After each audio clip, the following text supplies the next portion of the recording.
This week on Newsnight, we continue to follow the coronavirus and the quarantine 14 American citizens are dealing with. 3 local adults were arrested after police discovered horrible living conditions for children. And midterms are quickly approaching, but find out a new but familiar activity you can do this week. All that and more coming up on Newsnight.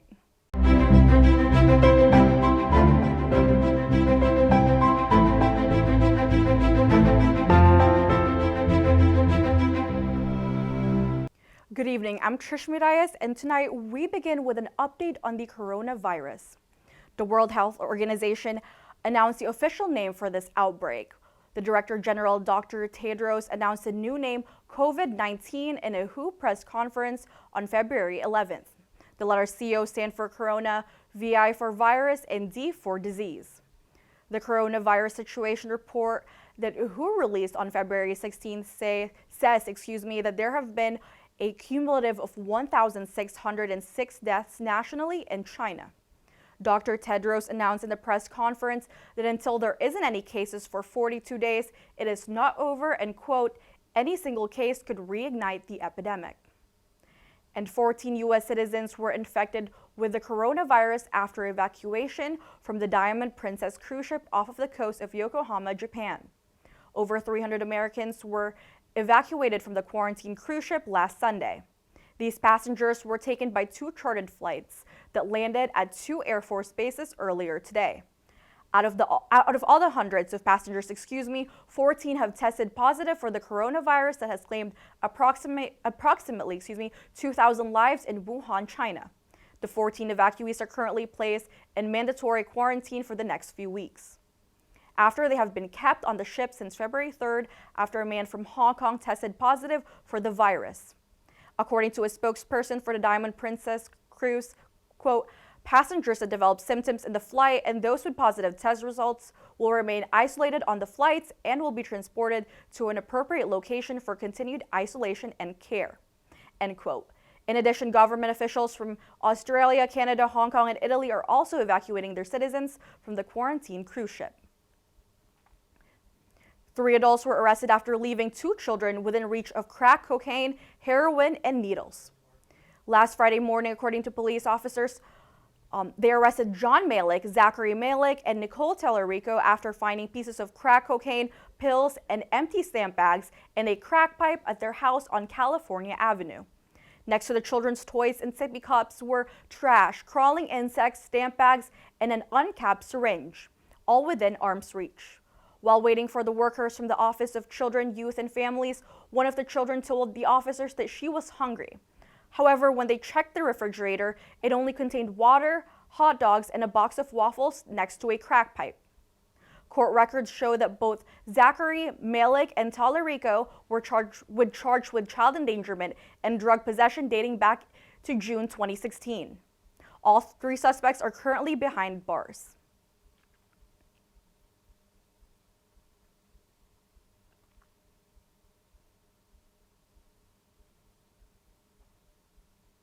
And midterms are quickly approaching. The Campus Activities Board will host a Campus Cats event tomorrow evening in Lawrence Hall. Similar to Campus Canines, the Animal Friends Rescue Center will bring their therapy cats to help students unwind and relax before midterms from 5 to 7 p.m. And SAEM's annual singing competition, Point Park Idol, is this Wednesday, February 19th. The winner will get the chance to open for Drake Bell, and 1 member from the audience will be drawn to win 2 tickets to the sold-out concert.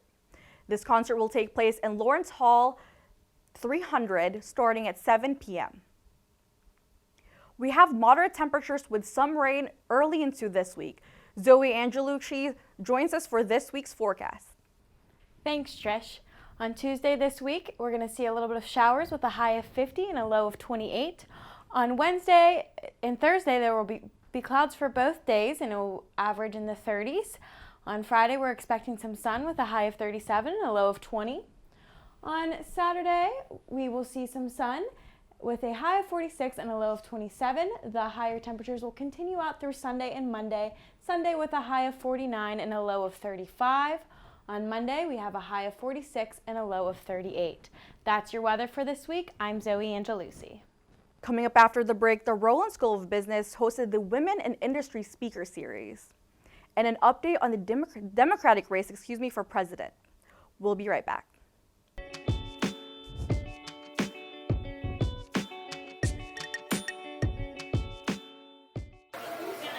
Go.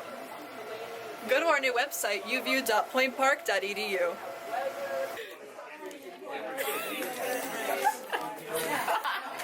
Go, go, go, go, go, go. Join UView and find your herd. Be like, join EOP. And 3, 2, join EOP. I was just saying, grab them now, or else I can listen. Yeah. Join on point with politics. 3, 2, 1. Join Pioneer Sideline. Loneliest number that you'll ever do.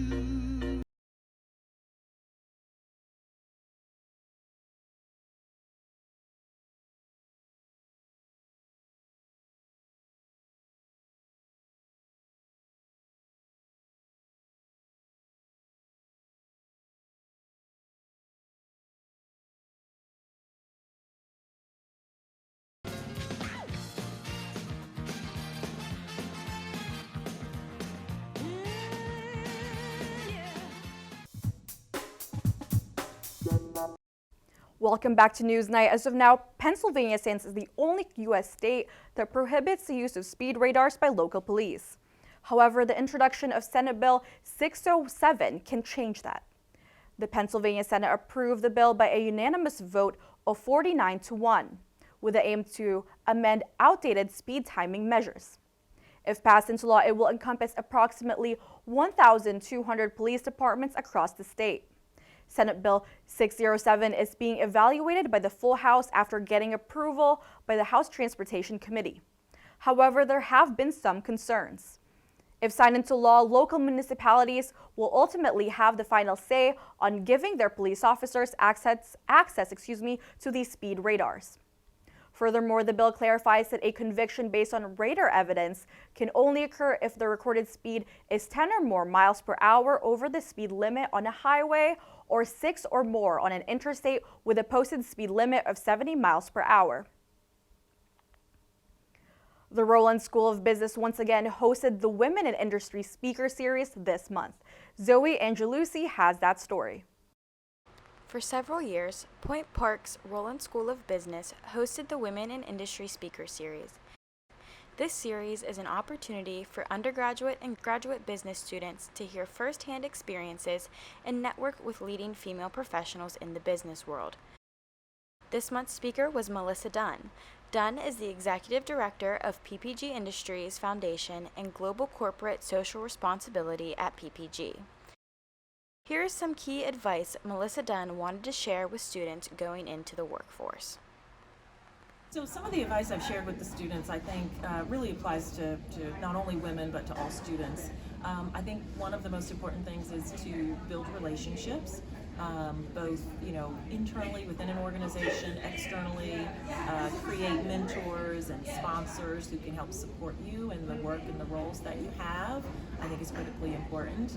I think learning how to be a good communicator is also critically important. So really writing, it's basic skills. It's writing, it's speaking, giving presentations, just really getting good at delivering communications in various forms, I think is also another critical component.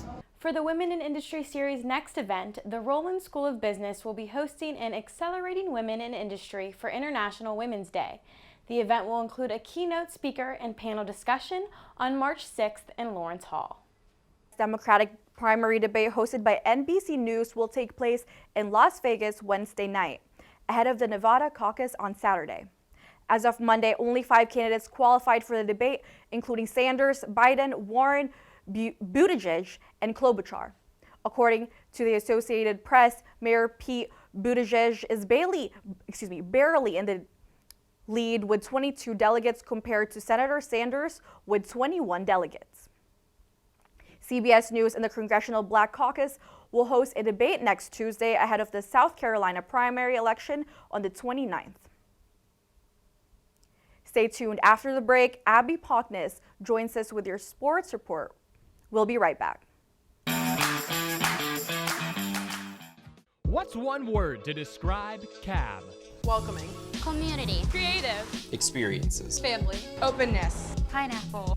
The Campus Activities Board is a student-run organization that consists of 7 different committees. Each focuses on event planning, marketing, and administrative activities. Join us in organizing the juiciest events on campus, from late-night bingo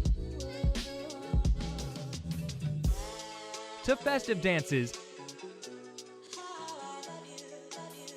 to our team bonding meetings.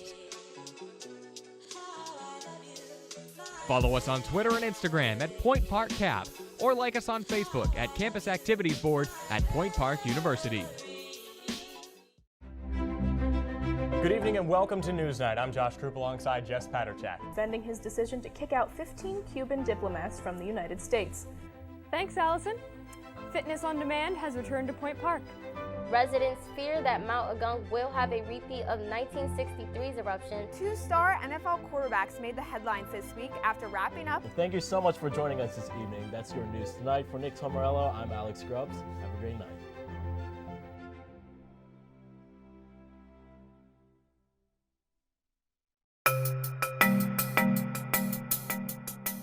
Former Steelers coach Bill Cowher and 2 former players will be inducted into the Football Hall of Fame. Abby Pockness joins us with that story.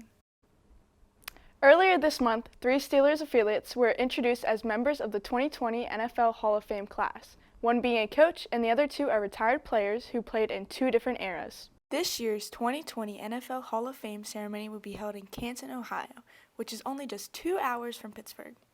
This year's ceremony is different than others for the Pittsburgh Steelers team and fans, as 3 former affiliates of the team have been inducted this season. It all started off when Bill Cowher, the 15th coach in Steelers history, was paid a visit by David Baker during his NFL CBS pregame show on January 12th.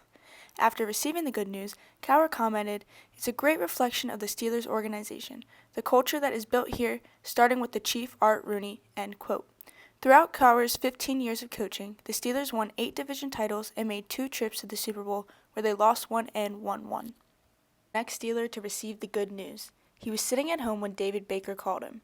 Shell was signed to the Steelers in 1974 as a linebacker, but later made the switch to safety as he was more successful there. When retiring in 1987, he finished his career with 51 interceptions, 19 fumble recoveries, and a 5-time Pro Bowl selection. His response to being inducted was, "There are 31 teams in the National Football League, and then there are the Pittsburgh Steelers," end quote. Troy Polamalu was the last of the 3 to receive induction information. David Baker had knocked on Polamalu's hotel room door the night of February 1st.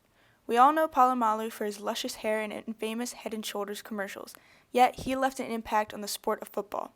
During his 12 seasons with the Steelers, he had 32 interceptions, 12 sacks, scored 5 touchdowns, and was selected to play in 8 Pro Bowls. Polamalu is excited to be in the same class with his former coach and the defensive men who laid the ground for Steelers defensive history. His words for this joyous occasion were, "It's a tremendous blessing, it's a tremendous honor," end quote. Flip phones are slowly making a comeback with Samsung releasing their new Galaxy Z flip phone. The phone hopped into shelves last Friday with a hefty price of $1,380. It has a 6.7-inch screen and 2 12-megapixel main cameras, one with wide-angle lens and the other with an ultra-wide-angle lens with a 10-megapixel selfie camera. There is a 1.1-inch super display in the bottom left corner. The phone has 3 main modes, folded, unfolded, and halfway, that leaves the bottom portion flat on a surface and the top facing the user. There's also an extra layer of protective fibers to stop lint and other debris from getting inside the phone. The Galaxy Z Flip is expected to be more successful than Samsung's previous flip phone, the Galaxy Fold.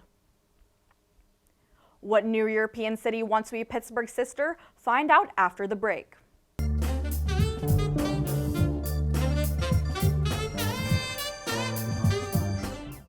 The United Student Government at Point Park University, working since the 1970s to solve the issues that matter to you. What concerns do you have about the university? Student life, safety, food service. Send us an email to studentconcerns@pointpark.edu or stop by our office on the 7th floor of the Student Center. You can also attend our weekly open meetings on Mondays at 3:15. Follow us on social media at USG_PPU for more. The United Student Government. By the students. For the students. The Point Park Sports Network, bringing you live coverage of Pioneer Athletics on Stretch Internet, the home of the River States Conference and the NAIA.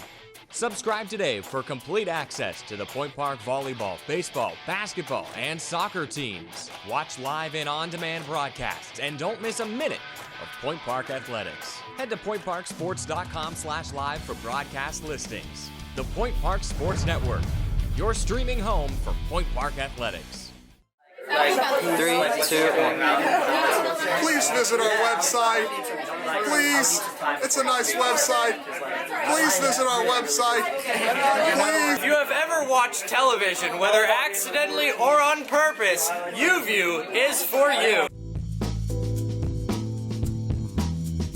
It's been 19 years since the demolition of the Three Rivers Stadium. Abby Poknes joins us once again with that story. Last Tuesday, on February 11th, the city of Pittsburgh celebrated the 19th anniversary of the destruction of the Three Rivers Stadium. The Three Rivers Stadium sat in between the current location of both Heinz Field and PNC Park for 31 years. In May of 1970, the Three Rivers Stadium opened up to the public for the first time. During the years from 1970 to 2001, the stadium was home to both the NFL Pittsburgh Steelers and the MLB Pittsburgh Pirates. With their time there, the Steelers collected 4 Super Bowls in the years of 1975, 1976, 1979, and 1980. These were the first 4 championship wins out of their total career 6 wins. Chuck Noll was the head coach for the Steelers during the majority of the time at the Three Rivers Stadium, where he won 2 different Coach of the Year awards. Recent NFL Hall of Fame inductee Bill Cowher stepped into the head coach position in 1992, finishing off the Steelers' last 9 years at the stadium. Within his first year of coaching, he also won 2 different Coach of the Year awards. The Pittsburgh Pirates had collected 2 World Series championship wins while occupying the stadium in the years of 1971 and 1979. These were the last 2 championship wins they have had in their career total of 5 championship wins. Manager Danny Murkoff led the team to both their championship wins at the Three Rivers Stadium. During his 29 years with the Pirates, he won 1,115 games and lost 950 games. He finished with a .540 winning percentage. The city of Tierney, Italy is in search of an American sister city and is looking at Pittsburgh as a match. Tierney is known as the City of Lovers because Saint Valentine was born there. However, it is also known as the City of Steel because of its large steel industry. And similar to Pittsburgh, Tierney is a city full of rivers. Tierney officials have shown interest in Pittsburgh as a sister city because of all the similarities the 2 cities share. According to PittsburghPA.gov, Pittsburgh currently has 20 sister cities. Quote, the Sister Cities Association of Pittsburgh mission is to develop deep and broad relationships with selected cities around the world with an ultimate goal of creating mutually beneficial economic development opportunities and stronger economies for Pittsburgh and its sister cities. Ciao to Italy. That's your news for tonight. From all of us here at NewsNight, I'm Trish Miralles. Thanks for watching. Good night.